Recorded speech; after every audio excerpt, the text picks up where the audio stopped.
Hello, it's David Clarke here from DVC Training.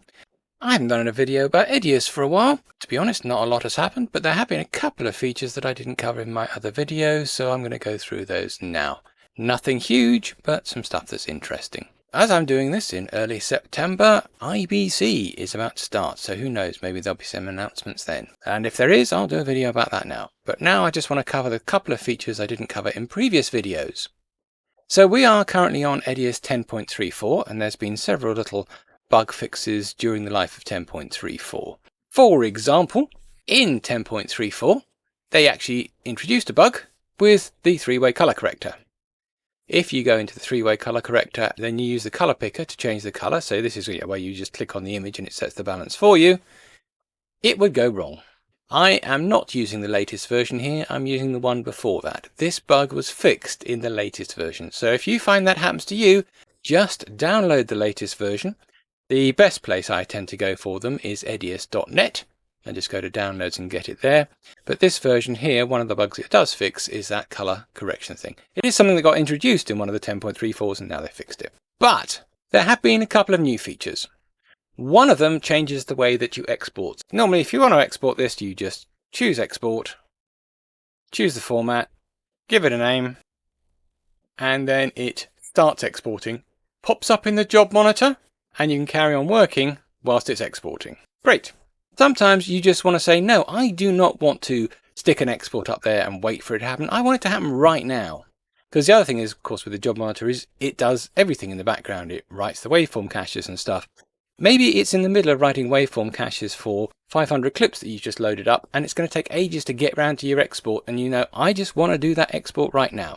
Well, they've added a little tick box in the user settings to do just that. So if I go to user settings, application, other, there's this little tick box here, show separate render progress dialog. That wording I don't think really tells you what it does, but you tick it, then export. So far, so exactly the same. But what then happens is a box pops up and it starts exporting right now, and you can't do anything else inside of EDIUS. You'll notice the job monitor still got it going, so it's still actually using the job monitor. So if you do have problems with the job monitor, this may not necessarily solve it. Although a lot of times for me, when I've had the odd little problem with things not working, actually that just works. But mainly it's for you to make sure that you export what you're doing right now. It works for exports, it works for rendering. So suppose I wanted to put some kind of effect on this. I'll just throw on a random shot here from Vitascene. And I want to render that because maybe it's not playing back properly. Well, again, if you choose rendering, any of the variations of rendering, then again, it does that right now. It doesn't wait for whatever's going on in the job monitor to finish and then get on with it. I don't really know if it's any quicker. Another thing about running the job monitor is that stuff's going on in the background. So if it's actually going on in the background, it'll be using resources, which might slow down your editing. So if you use this tick box, then it only renders stuff when you tell it to, and then it holds, so basically there's nothing going on in the background whilst you're working. So that might make your performance a bit better. Haven't noticed tremendously much. I just have used it because there are times I just want something to go out right now rather than have to wait for the job monitor to finish before I can actually see it. Like I said, the job monitor is more complicated than not rendering in the background because it's having to talk to things, and generally it's things like antivirus programs which will upset it. Now, if you go to the EDIUS forums, there is this tips from the moderators post which explains how you exclude certain folders from your antivirus program. It talks about doing it in Windows Defender and Norton.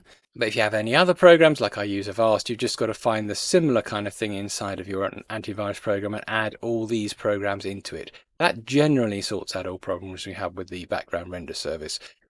Sometimes it can get completely messed up. Well, there is a way around that. Grass Valley have produced a little program. This little program is called the EDIUS Support app.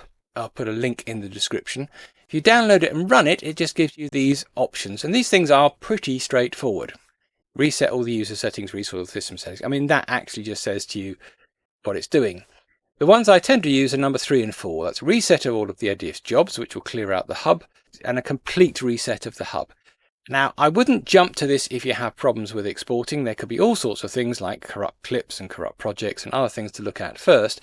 But if everything else fails and your job monitor is just filling up with stuff that's not working, Try this out, it'll just wipe everything out, and hopefully after you've run it and restarted EDIUS, everything will work. Obviously the other option is to give me a ring and I'll try and help you at my usual support rates. But that's another little program which has come out recently, which is very useful. I actually ran it with EDIUS running. Don't do that. Shut EDIUS, then run that program. Let it do its stuff, reboot the computer, try EDIUS, see if it solves your problems. The major new feature we had was that little tick box. The other new feature that we've got is only in the workgroup version, and I have to admit it's something that I haven't used and I think that probably most of the people I deal with won't use. So under User Settings, Preview, Monitor. And it's this thing, Enable NDI Output. This is a way of sending whatever pictures appearing here across a network to a device which will then display it on a TV or a monitor. And it does a better job than the EDIUS Preview. Now I haven't used it because I do not have an NDI hardware device. I don't need one. I might collaborate with other people, just we swap things occasionally between us, but actually I generally do my editing on my own in my office, and I put the picture out to a TV using a Blackmagic device. Now for most people that's all they'll need to do. They won't need an NDI device. An NDI is a way, generally if you're working in a bigger place where you want to be able to send your picture across a network to somewhere else. Maybe you've got somebody who wants to monitor the edit in a totally different room, you could send it via the network to them. I think it's actually developed by NewTek, and something that they use in TriCast is it's a way of sending an output from EDIUS to something like that as well. Haven't played with it, but it's something they put in there, and that is in the workgroup version. But those were the two new features that were added.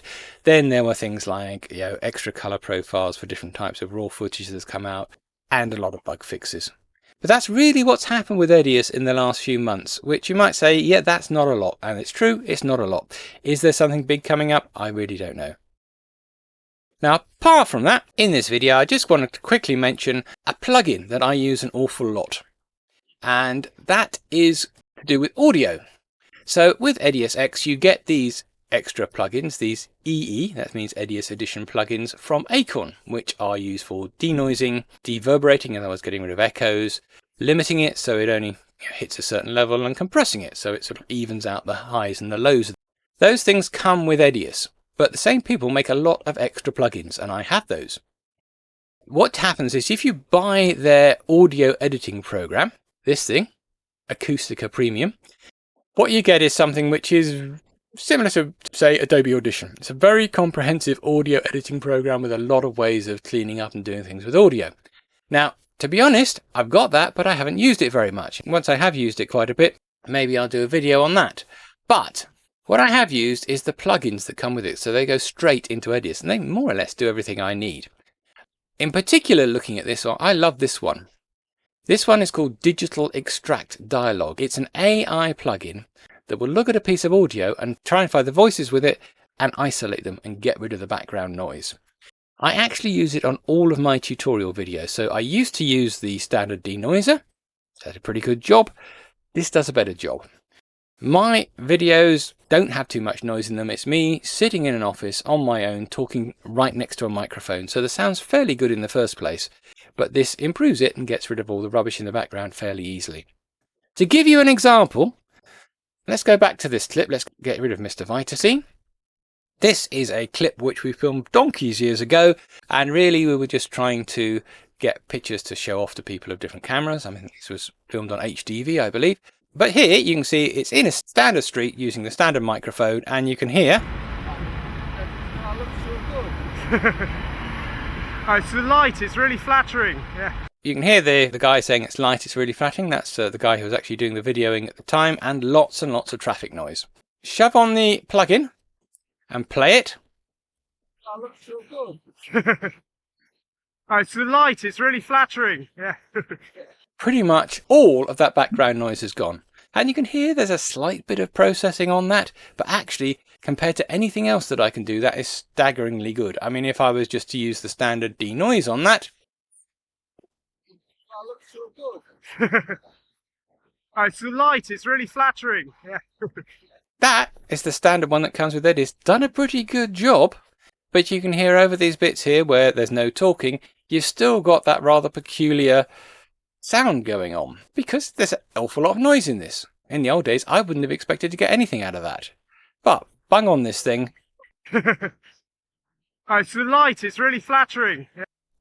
And you can see here, pretty much got rid of everything apart from the voices. You can come in here and you can fiddle with it, so you can adjust the sensitivity of it. It's the light, it's really flattering. And fiddle with a few different parameters. To be perfectly honest, most of the time it just seems to work for me at the standard levels. It's never going to make it sound perfect, but I found that incredibly useful for getting decent voices in lots of different situations. You've also got all these others: debuzzing, declipping, dehumming, a more advanced version of the digital denoising plugin that you get with EDIUS. So that's the same thing as the denoise one, but you've got a few more parameters to play with. And of course you've got dewinding, deverberating, all sorts of stuff.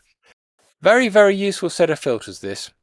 They're VST plugins, so they do go into EDIUS X, obviously, which is what I'm using them on, but they should go into anything else that takes VST plugins. So if I put them in here, they also appear in Resolve, they also appear in Premiere, should work in EDIUS 9. One of the things in EDIUS 10 was that they did make it play nicer with the VST plugins. So they will work the best in EDIUS 10, but they should work in other versions as well. If you're interested in that, it's not new. I mean, it's been on my website for quite some time, but if you are interested in that, you can order it through my website here. It's about 200 quid. So anyway, that's just a quick roundup of a couple of things I hadn't covered inside of EDIUS. I will be hopefully putting up more videos than I have over the last couple of months. I'll be doing some on Resolve, and I'm also planning on doing one about colorizing black and white video, which is something else I've been doing recently. If there's any more new features on EDIUS coming out, I'll do ones on those as well. So obviously, please subscribe to the channel for more videos when they come out, and obviously check out my Facebook page, all that kind of stuff, to get information on when new videos are released. But anyway, hope you found that useful, and I'll see you next time.